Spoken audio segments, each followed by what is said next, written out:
देशातली जी पोलीस आहे ती एका पार्टीची पोलीस नाही, ती या देशाची पोलीस आहे, ती संविधानावर चालणारी पोलीस आहे, बीजेपीच्या व्हॉट्सअप फॉरवर्ड चालणारी पोलीस नाहीये.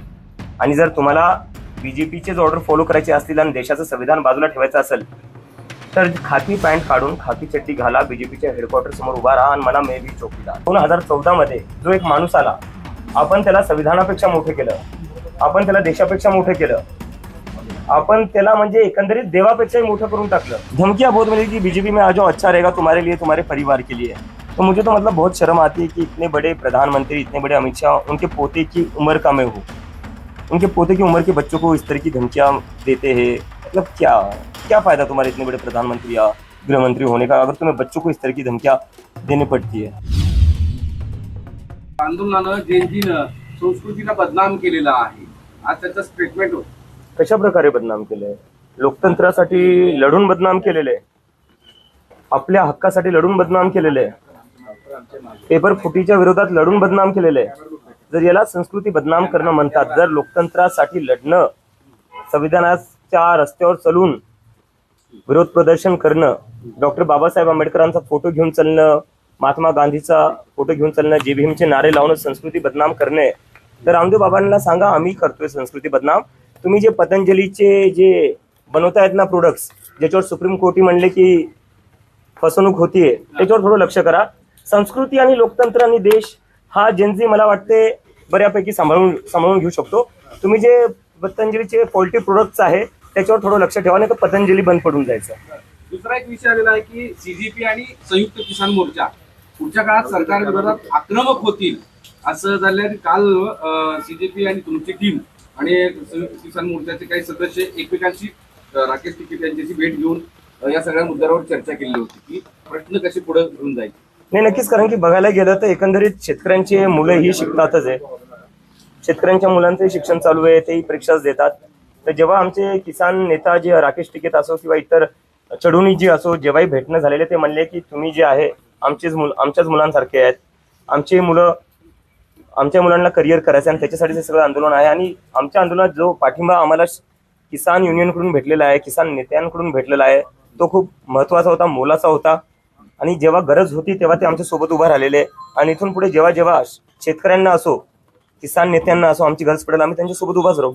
तसा प्रयत्न पुढच्या काळात एकमेकांसोबत असणार आहे का? किंवा मी सांगतो ना, जिथं जिथं शेतकऱ्यांना आमची गरज पडेल तिथे तिथं आम्ही सोबत राहू. कारण की मी जर सांगायला गेलो, मी स्वतः हिंगोलीतून येतो, माझ्या घरचे अजून शेतीच करतात. कुठं ना कुठे या देशात प्रत्येकांच्या घरी शेती असते, प्रत्येकांचे घरचे शेतातूनच आलेले आहेत. आपण काय सगळे IT कंपन्यातून, आपल्या घरच्या IT कंपन्यातून आलेले नाहीये किंवा सरकारी जॉब मधून आलेले नाहीये. आपण सगळ्यांची सुरुवात ही शेतकरी घरातूनच झालेली आहे. त्यामुळे शेतकऱ्यांना जिथेही गरज पडेल तिथं आम्ही सोबत उभा राहू. राहुल गांधींनी काल प्रेस कॉन्फरन्स घेतली, ते असं म्हणाले की या सगळ्या विद्यार्थ्यांवर जे हल्ला करतायत, बुलेट चालवले, फायरिंग केली, त्या प्रकरणावर गृहमंत्री अमित शहा यांनी रिझाईन केलं पाहिजे आता. ते केल्याशिवाय आम्ही स्वस्त बसणार नाही. मला तर वाटतं अगदी केलंच पाहिजे. कारण की दुसरा एक प्रश्न हा पण येते की कॉक्रोच जनता पार्टीला बाहेरून फंडिंग येते किंवा बाहेरून चालवण्यात येते. तर माझ्या मनात असा प्रश्न येतो, अमित शहा असताना हे सगळं शक्य कसं काय झालं? हे तर मग अमित शहाचं फेलियर आहे. जर आम्हाला बाहेरून फंडिंग येते किंवा कॉक्रोच जनता पार्टी बाहेरून चालतीये तर मग हे तर गृहमंत्र्यांचं फेलियर आहे.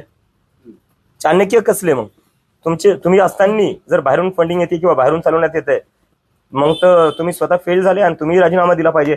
आणि 20 तारखेला ज्या प्रकारे विद्यार्थ्यांचं रक्त वाहण्यात आलं जंतर मंतरवर दिल्ली पोलीसच्या हातातून, ते अमित शहाच्या ऑर्डर शिवाय दुसरं कोणाचा ऑर्डर नसणार. नवे शिक्षण मंत्री जोशी हे सुद्धा बदनाम आहेत असं प्रियंका गांधी संसदेत म्हणाल्या. त्यानंतर बाहेर ते असं म्हणाले की मी ठाम आहे, ते सत्य आहे, ते सुद्धा दोषी आहेत.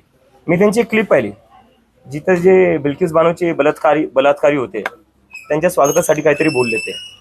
तर देशाचा शिक्षा मंत्री हा बलात्काऱ्यांचं स्वागत करतो, त्यांची तारीफ करतो, हे तर म्हणजे प्रधानला काढून अजून एक विचित्र माणूस बसून ठेवलेला आहे.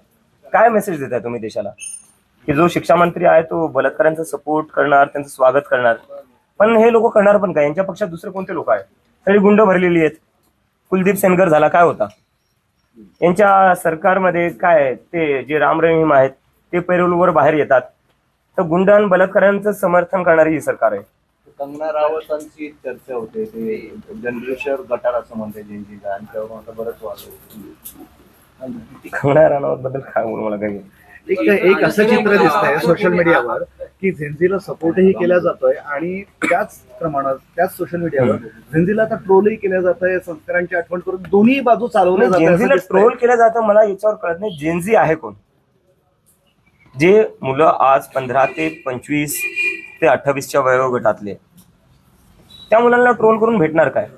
उद्या हेच मुलं जाऊन नागरिक बनणार आहे, उद्या हेच मुलं जाऊन वोटर्स बनणार आहेत, उद्या जाऊन हेच मुलं देश चालवणार आहेत ना. तर त्यांना असं तुम्ही वेगळं ट्रोल का करताय? ते काय कोणत्या पक्षातले किंवा कुठल्या विचारधारेचे का काय? सामान्य घरातले मुलं येते, त्यांना ट्रोल करून कोणाला काय भेटणार आहे? एक नाशिक पोलिसांनी आता एक एसओपी काढली आहे, म्हणजे जेनजीच्या आंदोलनाचा जो पोलिसांना त्रास झाला किंवा पोलिसांना त्रास झाला. त्यांनी एसओपी काढली अशी आहे की आता जेनजीची पिढी आहे ती मोबाईल सुरू ठेवते आणि तुमचं सगळं रेकॉर्ड करते, तर ते काय करायचे अशी पोलिसांनी एसओपी काढली. याच्यावर काय मत आहे? मला वाटतं जर तुम्हाला रेकॉर्ड व्हायची भीती असेल ना, तर तुम्ही स्वतःलाच विचारा तुम्ही अशा गोष्टी का करताय ज्याची तुम्हाला रेकॉर्ड होईल अशी भीती वाटते. आम्ही आंदोलन केलं, कॅमेऱ्यांसमोर केलं, मीडियाचे कॅमेरे होते, पोलिसांचे कॅमेरे होते. माझ्या चेहऱ्यावर तर 24 तास दिल्ली पोलिसांचा कॅमेरा होता. आम्ही तो घाबरलो नाही कोणती गोष्ट रेकॉर्ड होण्यापासून. जर पोलिसांना काही रेकॉर्ड होईल याची भीती वाटते, याचा अर्थ पोलिसांच्या मनात काही ना काही वाईट करायचं आहे म्हणूनच भीती वाटते ना. नाही तर पोलिसांना काय भीती वाटली पाहिजे रेकॉर्ड करायची? एसओपी केली आहे त्यांनी. एसओपी काय करावं करण्यापेक्षा आणि काय करू नये असं सांगताय. मला वाटते काय करावं ना, संविधान फॉलो करावा पोलिसांनी. देशातली जी पोलीस आहे ती एका पार्टीची पोलीस नाही, ती या देशाची पोलीस आहे, ती संविधानावर चालणारी पोलीस आहे, बीजेपीच्या व्हॉट्सअप फॉरवर्ड चालणारी पोलीस नाहीये. आणि जर तुम्हाला बीजेपीचेच ऑर्डर फॉलो करायचे असतील आणि देशाचं संविधान बाजूला ठेवायचं असेल तर खाकी पॅन्ट काढून खाकी चड्डी घाला, बीजेपीच्या हेडक्वार्टर समोर उभा राहा आणि म्हणा मैं भी चौकीदार. आणखीन एक कनेक्शन लावलं जात आहे की आपण जिथे मुक्कामी होता तो राष्ट्रवादीचा कुठला सेलचा प्रवक्ता आहे, ते तर मी स्वतः शरद सांगितलेलं आहे. पवारांचा, आणि शरद पवारांची मोदींची भेट हा. आणि मोदींना शरद पवारांचं केलेलं दारातलं स्वागत हा. आणि अभिजित अरे बापरे. गणित लावलं जातं. याच्याबद्दल काय? असे गणित तर भरपूर लागले. आधी जॉर्ज सोरसचं गणित लागलं, मग चायनाचं लागलं, मग पाकिस्तानचं लागलं. पण अनिश गावंडे हे तर मीडियालाही कळलं नसतं, हे मी स्वतः सांगितलेलं आहे. आणि अनिश माझा चांगला मित्र आहे आणि मित्र म्हणून मी त्याच्या घरी राहिलो. अनिश म्हणला तू कुठेही दिल्लीत असशील, आणि फक्त पहिल्यांदा नाही, मी याच्या आधी दिल्लीत गेलो होतो, अनिशच्या इथं मी भेट द्यायला जायचो, राहायचो. ते एक मित्र म्हणून मी त्याच्या इथं राहिलेलो आहे. बाकी याच्या पुढं काही नाही. म्हणजे पवार साहेब आणि मोदी हे दोघं खूप मोठे लोक आहेत. अनिशचंही भेटणं होत नसेल आणि माझं इथं भेटणं नाही. पवार साहेबांना तुम्ही तेव्हा पहिल्यांदा भेटलो जेव्हा ते जंतर मंतरवर आले, आणि तेही याकरता आले होते, त्यांना विचारायचं होतं जी मारहाण झाली होती मुलांना, त्याच्याबद्दल ते चर्चा करण्यासाठी आले होते. एक विषय आहे की तिथे जे ट्रक अरे हा नाही, थांबा हा महत्वाचा. दगडाचे जे ट्रक होते ते पुन्हा 3 टप्प्यावर एका पत्रकाराने समोर आणलेले आहेत. की मग पहिल्या दिवशी सांगितलं की आम्ही ते कुठेतरी ऍक्सिडेंट झाला होता म्हणून ते खाली करून टाकलं, दुसऱ्या दिवशी तो ट्रक दिसला, आंदोलनस्थळी दिसला, दुसऱ्या दिवशी असं काहीतरी बरंच सिक्वेन्स हे मी स्वतः- मला कळाले वाटतं. हे आता म्हणजे आता नाही कळालंय, हे तुम्हाला उशिरा कळालंय. हे तुम्हाला उशिरा कळालंय. 19च्या रात्री आणि 20 तारखेला सकाळी 5:30 वाजता ते ट्रक मी स्वतः पाहिले होते. दगडांनी भरून आणलेले ट्रक दिल्ली पोलिसांनी लावले होते, आणि फक्त ट्रकच नव्हते, एक ऑलरेडी डॅमेज झालेली व्हॅन तिथं उभा केलेली होती जंतर मंतर जवळ. आणि जेव्हा मी पोलिसांना विचारलं, मी तर व्हिडिओ काढून मी स्वतः ट्विट केला होता, तुम्ही 20 तारखेचं माझं ट्विट बघा. सकाळी 6 वाजता मी ट्विट केलं होतं की ट्रक, दगडांनी भरलेला ट्रक हा सेंट्रल दिल्ली सारख्या सेन्सिटिव्ह ठिकाणी आला कस काय, आणि त्याच्या बाजूलाच एक तुटलेली व्हॅन कस काय उभा झाली. तेव्हा तर आमचा मार्चही सुरू झालेला नव्हता. तर पोलिसांनी हे आधीच प्लॅनिंग केलं होतं की एक दगडांनी भरून ट्रक आणून ठेवायचा, एक आधीच फुटलेली व्हॅन उभा करायची, म्हणजे दुसऱ्या दिवशी सांगता येईल विद्यार्थ्यांनी दगडफेक केली. दगडफेकचं हे पूर्ण जे प्लॅनिंग होतं हे ऑर्केस्ट्रेट पूर्ण दिल्ली पोलिसांनी केले. आणि मला याची आशंका जेव्हा होती तेव्हा मी स्वतः डीसीपीला जाऊन भेटलो आणि मी डीसीपीला विचारलं हा दगडांनी भरलेला ट्रक इथं आला कस काय. डीसीपी मला म्हणता अरे अभिजित तुम्ही काही विचार करताय, हा एमसीडीचा ट्रक आहे, बांधकाम जे चालू होतं हा त्याचा सगळा हा तो डेब्रिस त्याचं आहे म्हणे, बांधकाम जे चालू आहे. ते म्हणलं तुम्ही दुसरं कोणाला येड्यात काढा, आम्हाला येड्यात काढू नका. आम्हाला माहिती आहे पोलीस कशा प्रकारे अमित शहाची ऑर्डर फॉलो करते आणि कशा प्रकारे आधीच दगडांनी भरलेले ट्रक उभा करते, एक तुटलेली गाडी उभा करते, आणि नंतर बीजेपीचे गुंडे येतात, तेच दगड घेऊन बीजेपीचेच गुंडे पोलिसांवर फेकतात. आणि नंतर एकंदरीत असं सांगायचं की जे लोक विरोध प्रदर्शन करत होते, जे लोक आंदोलन करत होते, त्यांनी दगडफेक केली. पोलीस, बीजेपीचे गुंडे हे सगळे सुनियोजितपणे 60 गाठीत यांचं सगळं हे प्लॅनिंग चालू असतं. आणि पहिली वेळ नाहीये, किसान आंदोलनमध्ये हेच केलेले, CNRC मध्ये हेच केलेले. जेव्हा जेव्हा आजकाल या देशात आंदोलन होतं तेव्हा दिल्ली पोलीस आणि बीजेपी यांची ट्युनिंग कशी असते हे आपल्याला दिसून ते येतं. प्रयत्न केले आहेत आणि हे सुरूही राहतील. सुरूही राहतील. मग याला एक फक्त आंदोलनाच्या संदर्भात झालं. अभिजित, विषय असा आहे की जर समजा सगळ्या विरोधकांनी एकवटून आंदोलन केलं पुढच्या काळामध्ये या विषयावर, तर तुम्ही कॉक्रोच मोर्चा किंवा कॉक्रोच म्हणून तुम्ही हेल्प कराल का त्यांना त्यांच्यामध्ये सहभागी कोणाला? व्हाल? या विरोधकांनी जे आंदोलन एकवटले आणि त्यांनी जर आंदोलन उभं केलं तर मला वाटतं आता हे फक्त विरोधकांचा प्रश्न नाही राहिलेला आहे. आपल्या देशात लोकतंत्र धोक्यात आलेलं आहे. आणि लोकतंत्र धोक्यात कसं आलेलं आहे, आपली जी ज्युडिशरी आहे त्याच्यावर एक प्रश्नचिन्ह निर्माण झालेलं आहे. सीबीआय ईडी काय आपण पाहिलेच आहे. आपल्या राज्यात जो शिवसेना फोडण्यात आला, एनसीपी फोडण्यात आला, हे कशामुळे शक्य झालं? सीबीआय आणि ईडीच्या दमावर हे सगळं केलेलं आहे. ते इन्व्हेस्टिगेटिव्ह एजन्सी झालं, ज्युडिशरी झालं, आणि मीडियाबद्दल तर कायच बोलणार मी.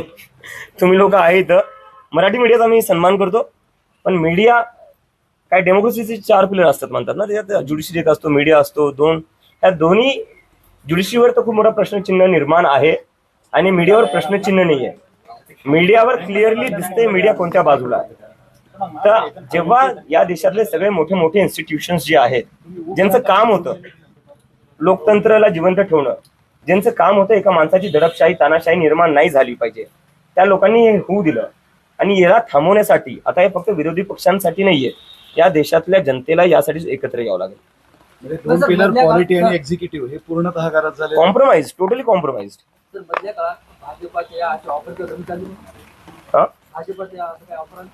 त्यांच्या ऑफर आल्या तुम्हाला? किती ऑफर आले? मी जाणार नाही भाजपमध्ये. मला जर भाजपमध्ये जायचं असतं मी आधीच गेलो असतो. तुम्हाला ऑफर आली? चालू होतं, धमक्या आल्या होत्या की बीजेपी मध्ये सामील झाला तर बरे, नाही तर आंदोलन मागे घ्या, बरे, नाही तर तुम्हाला ठोकू आम्ही, गोळ्या घालू. असेल एखादी. ही बीजेपीची प्रेमाचीच भाषा आहे. ही संघाची आणि बीजेपीची प्रेमाचीच भाषा आहे की तू ये, नाही तर तुझं काहीतरी करून टाकू आम्ही. हे त्यांचं प्रेम हेच आहे. आई बाबांनाही चालू होतं, पण बीजेपी मध्ये या नाही तर आईबाप हो, राहतात. आई बापाचं पाहून घेऊ आम्ही, तुझ्या घरी जाऊन पाहून घेऊ. तर तुम्ही माझ्यावर काय करणार? तुम्ही तुम्ही भीती एका 30 वर्षाच्या मुलाला, नरेंद्र मोदीच्या तर मला वाटतं मी नातवाच्या वयाचा असेल, अमित शहाच्या नातवाच्या वयाचा असेल मी. तुम्ही तुमच्या नातवाच्या मुलांना अशा धमक्या देतात, लाज वाटली पाहिजे तुम्हाला. म्हणजे काय करताय तुम्ही? हा जेएनजीचा चेहरा पुढील काळात राजकीय पक्षामध्ये जाईल किंवा राजकारणात? खूप पुढचं बोलतोय सर आपण, खूप पुढचं बोलतोय. चेहरा मी प्रत्येक म्हणतोय, एका माणसाला मोठं करू नका. आपल्या देशाची जी काही वाट लागलेली ना ती यामुळेच लागलेली. 2014 मध्ये जो एक माणूस आला, आपण त्याला संविधानापेक्षा मोठं केलं, आपण त्याला देशापेक्षा मोठं केलं, आपण त्याला म्हणजे एकंदरीत देवापेक्षाही मोठं करून टाकलं. त्यामुळे आपल्या देशात बेरोजगारीवर बोलणं नाही होत, त्यामुळे आपल्या देशात जे शिक्षण आहे, शिक्षण व्यवस्थेवर बोलणं नाही होत, त्यामुळे आपल्या देशात जे सरकारी हॉस्पिटल्सची वाईट व्यवस्था आहे त्यावर बोलणं नाही होत. का? कारण की आपण सगळ्यांनी एका माणसाला देशापेक्षा, संविधानापेक्षा, सगळ्या इन्स्टिट्यूशन्स पेक्षा मोठं करून टाकल्या. सकाळ ते संध्याकाळ मीडियावाले जप करतात, आज मोदीजींनी काय खाल्लं, मोदीजी आंबा कसा खातात, मोदीजी कोणती टॉनिक घेतात, मोदीजींना झोप का येत. अरे तुम्हाला काय करायचंय? तुम्ही बेरोजगारीवर बोला ना. सर, आज आपको बीजेपी की तरफ से कोई ऑफर हुई है ज्वाइन करने के लिए? अब तक धमकियां बहुत मिली कि बीजेपी में आ जाओ, अच्छा रहेगा तुम्हारे लिए, तुम्हारे परिवार के लिए.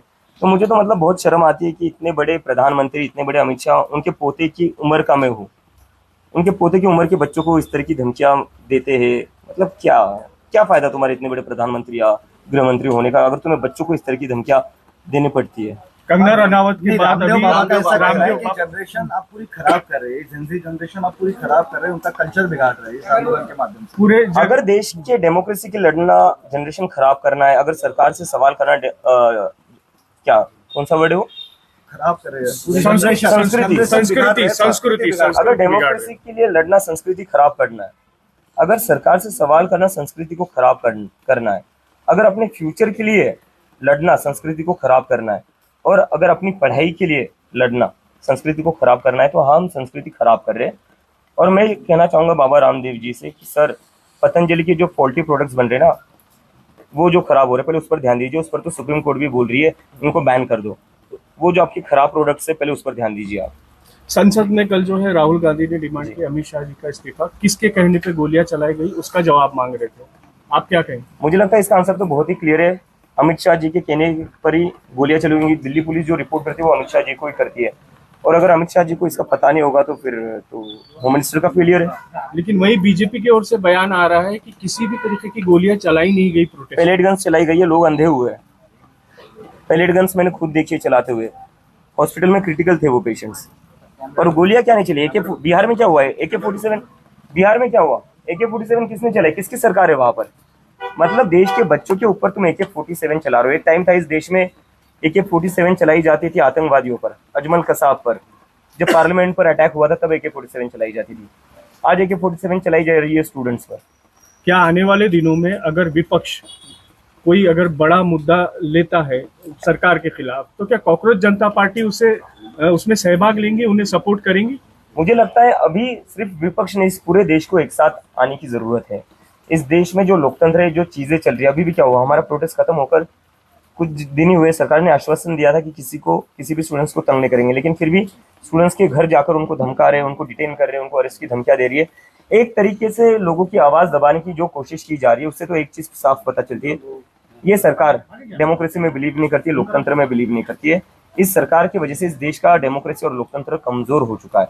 लोकतंत्र को बचाने के लिए, संविधान को बचाने के लिए सिर्फ विपक्ष नहीं, सभी लोगों को एक साथ आना पड़ेगा, और हम सब एक साथ आएंगे। विदेशी फंडिंग आपको हो रहा है, ऐसा किया जा रहा है अभी फंडिंग बताया कि प्रधानमंत्री ने इसके बारे में मुझे लगता है अगर हमें विदेशी फंडिंग मिल रही है या हमें विदेश से कंट्रोल किया जा रहा है, तो ये तो अमित शाह जी का फेलियर है।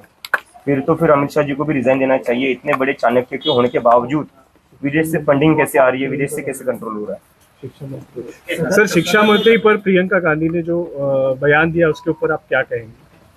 बयान क्या था, मैंने सुना नहीं। उन्होंने कहा था कि प्रियंका गांधी ने कहा कि ये भी वैसे जिनको हटाया गया बस उनकी रिप्लिका है। हाँ, मतलब अब देखो बीजेपी में क्या है, उनके पास लोग भी तो नहीं है। अभी मैंने देखा वो शिक्षा मंत्री का कोई वीडियो वायरल हो रहा है जहाँ पर वो जो गुजरात में बिल्किस बानो का रेप हुआ था, उसके रेपिस्ट का स्वागत कर रहे थे। तो ये पार्टी बस गुंडों और बलात्कारियों का स्वागत करने में ही इनका वही काम है। इस देश में कहीं पर भी बलात्कार होता है, बीजेपी के लोग पहुंच जाते हैं हारमाला लेकर कि भाई बहुत अच्छा काम किया तुमने, आओ तुम्हारा स्वागत करते हैं। कुलदीप सेंगर तो इनकी ही पार्टी का है। ये पार्टी में बलात्कारी और गुंडों का ही स्वागत किया जाता है और उनको ही सम्मान मिलता है, और बाकी जो हम जैसे नागरिक हैं, हम जैसे जो स्टूडेंट्स है, उनके लिए पैलेट गन है, उनके लिए लाठी है, और बिहार में तो AK-47 भी निकाल दी। पार्टी विद We are people with a difference. We are the people of this country who believes in democracy, who believes in the Constitution of India, who believes in Dr. Babasaheb Ambedkar, and who believes in the philosophy and values of Mahatma Gandhi. म्हणजे एक मराठीतला प्रश्न आहे की महाराष्ट्रात ही नीट, त्यानंतर आता MPSC TET आणि त्या TET या सगळ्यांचे पेपर फुटले आणि सगळा गदारोळ सुरू आहे। जसं केंद्रामध्ये शिक्षण मंत्र्याच्या राजीनाम्यासाठी एवढं मोठं आंदोलन उभं राहिलं, महाराष्ट्रात ती गरज आहे असं वाटतं का? गरज आहेच सर। या देशात जी शिक्षण व्यवस्थाची वाट लागलेली ना, त्यासाठी खूप गरजेचं आहे, कारण की ते केल्याशिवाय हे लोक लाईनीवर येणार नाही। यांच्याकडे इतका वेळ होता, यांनी काय केले? फास्ट ट्रॅक कोर्ट बसवली। मला खूप सगळे लोक आले म्हणे आता तर मोदींनी फास्ट ट्रॅक सुरू केली, फास्ट ट्रॅक कोर्टचं आश्वासन दिलेले आहे, जे काही पेपर लीक आहे ते फास्ट ट्रॅक कोर्टमध्ये जाणार आणि लगेच जे काही आहे त्याच्यावर कारवाई होणार आणि आंदोलन मागे घे। मला असे बोलण्यात आलं खूप सगळ्या लोकांकडून, आंदोलन मागे घे। आता नरेंद्र मोदींनी फास्ट ट्रॅक कोर्ट बसवली, काय झालं त्या फास्ट ट्रॅक कोर्टचं? पहिली सुनवाई जी आहे ती पोस्टपोन झाली का? कारण की CBIचा काउन्सिल आला नाही। तर अशी ती या लोकांची व्यवस्था आहे। या लोकांना इलेक्शन रॅली असेल ती टाइमवर होईल। या लोकांना जिथं जिथे इलेक्शनचा प्रश्न असेल त्या सगळ्या गोष्टी टाइमवर करतील, पण जिथं शिक्षणाचा प्रश्न येईल तिथे या लोकांकडून एकही गोष्ट नीट होणार नाही। इलेक्शनसाठी गुजरातवरनं, बिहारच्या इलेक्शनसाठी मला वाटतं आता गुजरातवरनं ट्रेन पाठवल्या होत्या। आपल्या महाराष्ट्रातल्या किती मुलांना पोलीस भरतीसाठी कसं जावं लागतं? एकतरी स्पेशल ट्रेन यांनी सोडली आहे का विद्यार्थ्यांसाठी? मुंबईतल्या मुलांना गडचिरोलीला जावं लागतं, गडचिरोलीच्या मुलाला कोल्हापूरला जावं लागतं, आणि कोणत्या अवस्थेत राहतात ते? भर पावसात ग्राउंडवर झोपावं लागतं, रस्त्यावर झोपावं लागतं। त्यांच्यासाठी हे लोक काय व्यवस्था करत नाही। जशी तुम्ही तुमच्या वोटर्ससाठी इलेक्शनच्या वेळेस स्पेशल ट्रेन चालवतात, अशी कुठली तरी एक ट्रेन तुम्ही चालवली का स्टुडंटसाठी, परीक्षा भरतीसाठी, पोलीस भरतीसाठी? यांची प्रायोरिटी नाहीये शिक्षण, यांची प्रायोरिटी नाही, यांची प्रायोरिटी फक्त इलेक्शन आहे। यांना काही करून इलेक्शनवर इलेक्शन जिंकायचंय, बाकी जनता खड्ड्यात जावं यांना काही फरक पडत नाही। विचार आहे का आंदोलन उभं करण्याचं महाराष्ट्रात या सगळ्या मुद्द्यांवर? नक्की करणारच आहे सर, करणारच आहे। एक शेवटचा प्रश्न, MPSCचा एक पेपर कुठला औषध निरीक्षक विभागाचा आणि MPSC मुख्यमंत्र्यांच्या अंडरमध्ये खाते, काय मागणी आहे? असं बोललं जातं तिकडे धर्मेंद्र, इकडे देवेंद्र, सोशल मीडिया। नरेंद्र असो, धर्मेंद्र असो, देवेंद्र असो, मी जे बोललो ते आहे, या लोकांना शिक्षणाची काहीच पडलेली नाहीये, मुलांच्या फ्युचरची काहीच पडलेली नाही आहे. यांना फक्त इलेक्शनच जिंकायचंय. देवेंद्र फडणवीस आतापासून मला वाटतंय की 2019च्या निवडणुकीला लागले असतील, त्याच्यामुळे एमपीएससीचा पेपर फुटला, टीईटीचा पेपर फुटला, त्याच्याशी त्यांना काही घेणं देणं नाही. त्यांची मुलं काय करतील, बाहेर जातील शिकायला. मी बॉस्टनला शिकायला होतो. बीजेपीचे जेवढे मंत्र्यांचे मुलं ते माझ्यासोबतच बॉस्टनला होते. मुख्यमंत्र्यांची मुलं तिकडे जातील, ते थोडी ना टीईटीचा पेपर देतील. ते मुख्यमंत्र्यांचे किंवा यांचे जेवढे मंत्री त्यांचे मुलं थोडी ना पोलीस भरतीला जातील. त्यामुळे त्यांना काय पडणार आहे, काय त्यांना काय घेणं देणं आहे, त्यामुळे ते विचारच करत नाही. थँक्यू.